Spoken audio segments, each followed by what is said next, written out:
105.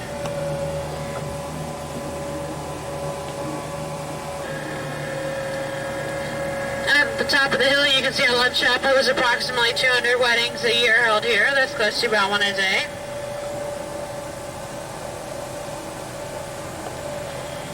Large gray bird on your right is a great blue heron. He's 51 inches tall and has a 4 to 6 foot wingspan. The small white bird on your right is a white ibis bird.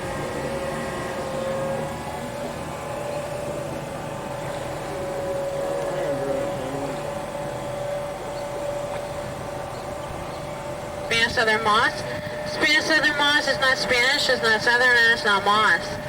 It's an air plant. It gets its nutrients from the air and uses a tree for support, not harming it in any way. You can find Spanish southern moss and penicillin, women's cosmetics, and back in the Henry Ford era, the stuffing in car seats. On your left, up in the tree, is a small white bird that is a snowy white egret. It's also known as a bird with a golden slip. Gonna go that way.